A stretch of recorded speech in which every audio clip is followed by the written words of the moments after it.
ओम नमः शिवाय। हर हर महादेव। स्वागत है आपका ब्लेस्ड लाइफ चैनल पर। महादेव की कृपा आप सभी पर बनी रहे। कृपया इस कथा को अंत तक सुने। इस कथा को सुनने मात्र से आपको भगवान शिव की कृपा प्राप्त होगी। कथा को आधा अधूरा छोड़कर ना जाए। प्रजापति महर्षि कश्यप की कई पत्नियां थीं। उनमें से एक नाम दनु था। दनु की संतान दानव कहलाई। उसी दनु के बड़े पुत्र का नाम दंभ था। दंभ बहुत ही सदाचारी और धार्मिक प्रवृत्ति का था। अन्य दानवों की भांति उनमें न तो ईर्ष्या ही थी और न ही देवताओं से विद्वेष भावना। वह विष्णु का भक्त था और उन्हीं की आराधना किया करता था।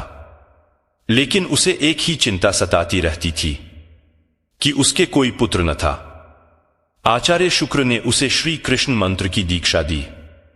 दंभ ने दीक्षा पाकर पुष्कर में महान अनुष्ठान किया। अनुष्ठान सफल हुआ। उसके अनुष्ठान से प्रसन्न होकर भगवान विष्णु प्रकट होकर बोले, वत्स, मैं तुम्हारे अनुष्ठान से प्रसन्न हूं, वर मांगो। दंभ बोला, भगवान, यदि आप मेरी तपस्या से प्रसन्न हैं तो मुझे ऐसा पुत्र दें जो आपका भक्त हो और त्रिलोकजयी हो। उसे देवता भी युद्ध में न जीत सकें। भगवान विष्णु ने तथास्तु कहा और अंतर्धान हो गए और दंभ प्रसन्नचित अपने घर लौट आया। गोलोक में श्री राधा ने श्री कृष्ण पार्षद श्री दामा को असुर होने का शाप दिया था। शाप मिलने पर वही दंभ की पत्नी के गर्भ में आया। जन्म होने के पश्चात दंभ ने अपने उस पुत्र का नाम शंखचूड़ रखा। जब वह कुछ बड़ा हुआ तो दंभ ने उसे मुनि जैगीशिवे की देखरेख में रख दिया। मुनि जैगीशिवे ने उसे शिक्षा दीक्षा दी। अपनी कुमार अवस्था में ही शंखचूड़ पुष्कर में पहुंचा और उस महान धार्मिक तपस्थली में ध्यान मग्न रहकर वर्षों तक ब्रह्मा जी की तपस्या करता रहा। उसकी घोर तपस्या से प्रसन्न होकर ब्रह्मा जी प्रकट होकर बोले, वत्स, मैं तुम्हारी तपस्या से प्रसन्न हूं, वर मांगो। पितामह, मुझे ऐसा वरदान दीजिए कि मुझे देवता पराजित न कर सकें। शंखचूड़ ने कहा। ब्रह्मा जी ने उसे ऐसा ही वरदान दिया और श्री कृष्ण कवच प्रदान करते हुए उसे आदेश दिया, शंखचूड़, तुम बद्रिकाश्रम चले जाओ। वहां तुम्हारा भाग्य का सितारा उदय होने की प्रतीक्षा कर रहा है। आदेश मानकर शंखचूड़ बद्रिकाश्रम पहुंचा। वहां महाराज धर्मध्वज की पुत्री तुलसी भी तपस्या कर रही थी। दोनों का आपस में परिचय हुआ और ब्रह्मा जी की इच्छानुसार दोनों का विवाह हो गया। अपनी पत्नी को लेकर शंखचूड़ पुनः दैत्यपुरी लौट गया। शुक्राचार्य ने उसे दानवों का अधिपति बना दिया। सिंहासन पर बैठते ही उसने अपना साम्राज्य बढ़ाने के लिए देवलोक पर चढ़ाई कर दी। ब्रह्मा जी के वरदान के कारण वह अजय हो चुका था। आठ उसे देवों को हराने में कोई कठिनाई नहीं हुई। उसने अमरावती पर कब्जा जमा लिया। इंद्र अमरावती छोड़कर भाग निकले। देवता उसके डर से कंदराओं में जा छुपे। शंखचूड़ तीनों लोकों का शासक हो गया और सब लोकपालों का कार्य भी उसने संभाल लिया। उसने अपनी प्रजा की भलाई के लिए अनेक कार्य किए। प्रजा उससे बहुत प्रसन्न थी। सर्वत्र सुख और शांति थी क्योंकि शंखचूड़ स्वयं भी कृष्ण भक्त था। आठ उसकी प्रजा भी भगवान कृष्ण पर पूरी आस्था रखने लगी। उसके राज्य से अधर्म का नाश हो गया। प्रजा इंद्र और देवताओं को भूलने लगी। इससे देवताओं को बहुत क्षोभ हुआ। इंद्र पितामह ब्रह्मा के पास पहुंचकर बोले, पितामह, आपने शंखचूड़ को अभय होने का वरदान देकर उसे निरंकुश बना दिया है। वह अमरावती पर कब्जा जमाए बैठा है। देवता दर दर की ठोकरें खा रहे हैं। हमें बताइए हम क्या करें। पितामह बोले, सुरेंद्र, शंखचूड़ धार्मिक और रीति से अपना शासन चला रहा है। प्रजा उससे प्रसन्न है। उसके राज्य में प्रजा सुखी और संपन्न है। हमें उससे कोई शिकायत नहीं है। इंद्र बोले, यह सब तो ठीक है पितामह, लेकिन क्या हम यूं ही भटकते रहेंगे? आखिर अमरावती है तो देवताओं का ही। पितामह बोले, गवश्य है, किंतु शंखचूड़ ने तुम्हें युद्ध में पराजित करके उसे प्राप्त किया है। उसने तुम्हारी प्रजा को भी कोई कष्ट नहीं पहुंचाया है, सिर्फ सिंहासनों का ही फेरबदल हुआ है। इंद्र बोला, लेकिन पितामह, हम आपकी संतानें हैं। क्या आप चाहेंगे कि आपकी संतानें यूं ही दरबदर भटकती रहें? कुछ उपाय कीजिए पितामह। पितामह बोले, मैं इसमें कुछ नहीं कर सकता देवेंद्र। जब तक शंखचूर्ण के भाग्य में अमरावती का ऐश्वर्य भोगना है, वह भोगेगा ही। तुम भगवान विष्णु के पास चले जाओ, वे अवश्य कोई उपाय तुम्हें सुझा देंगे। वहां से निराश होकर इंद्र श्री विष्णु के पास पहुंचा और उनकी स्तुति करके बोला, भगवान, देवता इस समय भारी संकट में हैं। ब्रह्मा जी ने अपनी असमर्थता जाहिर करके मुझे आपके पास भेज दिया है। कुछ कीजिए प्रभु, अन्यथा संपूर्ण देवजाति ही नष्ट हो जाएगी। विष्णु बोले, पितामह का कहना ठीक है, मैं भी अकारण शंखचूड़ के संबंधों में हस्तक्षेप करना पसंद नहीं करता। उसकी सारी प्रजा कृष्ण भक्त है और कृष्ण मेरा ही प्रतिरूप है। मैं अपने भक्त पर कष्ट होते नहीं देख सकता, लेकिन निराश होने की आवश्यकता नहीं सुरराज। तुम भगवान शिव के पास चले जाओ और उन्हीं से कोई उपाय पूछो, वे अवश्य तुम्हारे कष्ट का निवारण कर देंगे।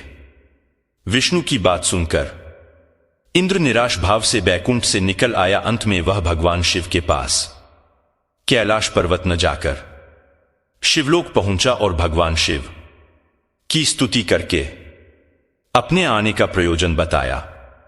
भगवान शिव ने उसकी बात सुनी और उसे आश्वस्त किया, धैर्य रखो सुरराज, तुम्हारा सिंहासन तुम्हें अवश्य प्राप्त होगा। मैं गंधर्वराज चित्ररथ को अभी दूत बनाकर शंखचूड़ के पास रवाना करता हूं। शिव के आदेशानुसार गंधर्वराज चित्ररथ शंखचूड़ की राजधानी पहुंचा। उस समय शंखचूड़ अपने सिंहासन पर विराजमान था। चित्ररथ ने उसका अभिवादन करने के पश्चात अपने आने का कारण बताया। दैत्यराज, मैं गंधर्वराज चित्ररथ हूं और भगवान शिव का एक संदेश लेकर आपके पास आया हूं। यह सुनकर शंखचूड़ के चेहरे पर आश्चर्य झलक आया। शिव के दूत को सामने पाकर वह सिंहासन से उठकर बोला, मेरा अहोभाग्य है कि भगवान शिव ने मुझे किसी योग्य समझा। आप संदेश सुनाइए। क्या संदेश भेजा है भगवान रुद्र ने?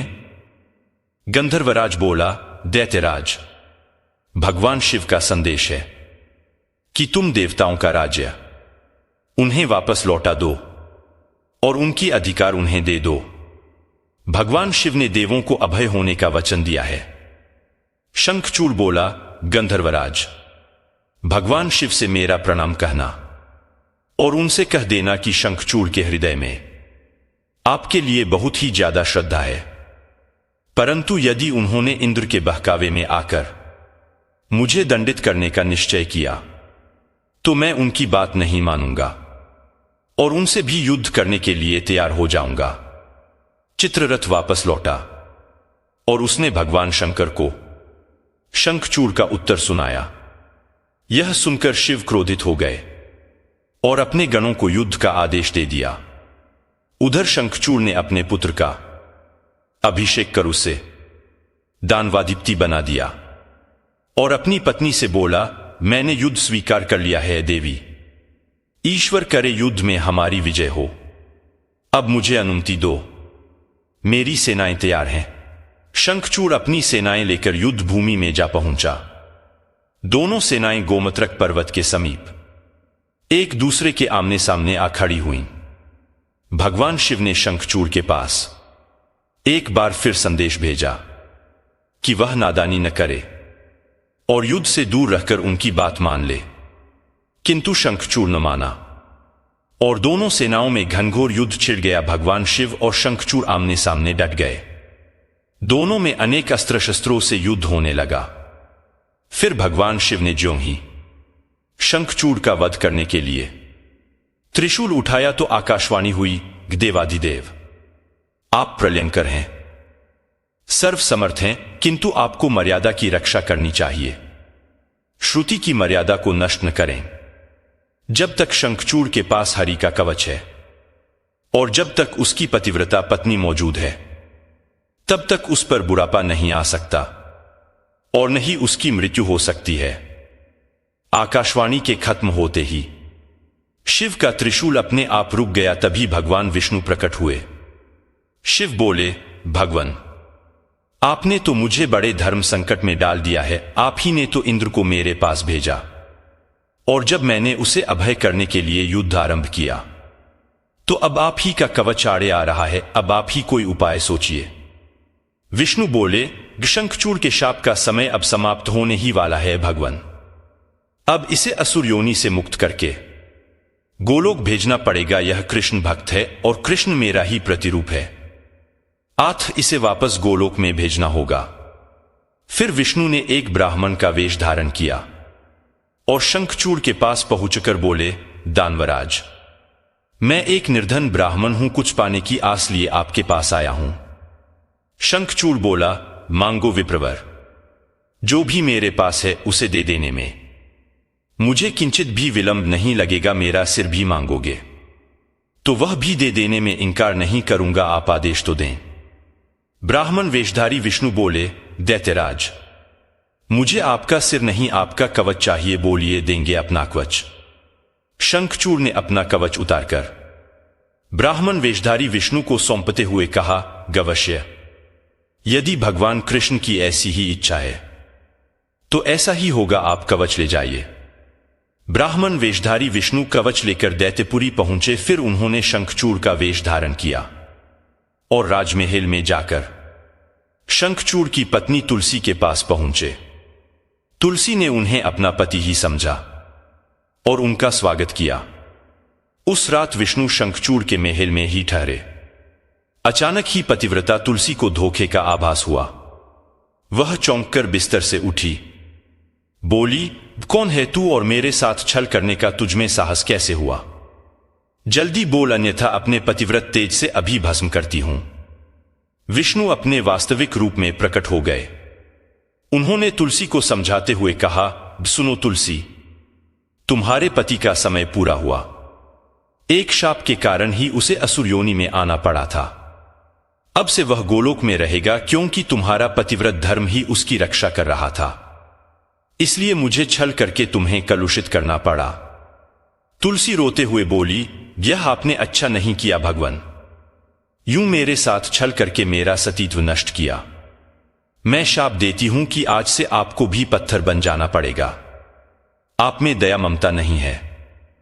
विष्णु बोले, और मैं तुम्हें वर देता हूं तुलसी, कि मेरे पत्थर बन जाने पर तुम्हें भी मेरे पास ही स्थान मिलेगा। भविष्य में लोग तुलसी और शालग्राम की पूजा करेंगे। तुलसी के बगैर शालग्राम की पूजा अधूरी रहेगी। उसके बाद विष्णु अंतर्धान हो गए और युद्ध भूमि में खड़े शिव को अपनी दिव्य शक्ति से सब कुछ बता दिया। शंखचूड़ और शिव में पुनः युद्ध आरंभ हो गया, किंतु तुलसी के पतिव्रत धर्म नष्ट हो जाने से शंखचूड़ की शक्ति घट गई थी। आथ शिव ने अपना त्रिशूल उसकी ओर फेंका तो वह सीधा शंखचूड़ के हृदय स्थल को वेध गया। वातावरण में हजारों बिजलियां एक साथ क्रौंद गईं। चारों दिशाएं कांप उठीं और देखते ही देखते शंखचूड़ धरती पर जा गिरा। गिरते ही उसके प्राण पखेरु उड़ गए। शाप से मुक्ति मिलते ही श्रीदामा गोलोक जा पहुंचा। उसकी भस्म से एक शंख प्रकट हुआ, जो कालांतर में भगवान शिव के हाथों की शोभा बना। देवताओं ने शिव की जय जयकार की और इंद्र को अपना सिंहासन पुनः प्राप्त हो गया। आज की इस कथा को यहीं पर समाप्त करते हैं। आपको यह कथा कैसी लगी हमें कमेंट में जरूर लिखें। आशा करता हूं आपको वीडियो पसंद आई होगी, तो वीडियो को लाइक करें, अपने मित्रों में शेयर करें और चैनल को सब्सक्राइब जरूर करें। मिलते हैं आपसे अगली वीडियो में, तब तक के लिए हर हर महादेव।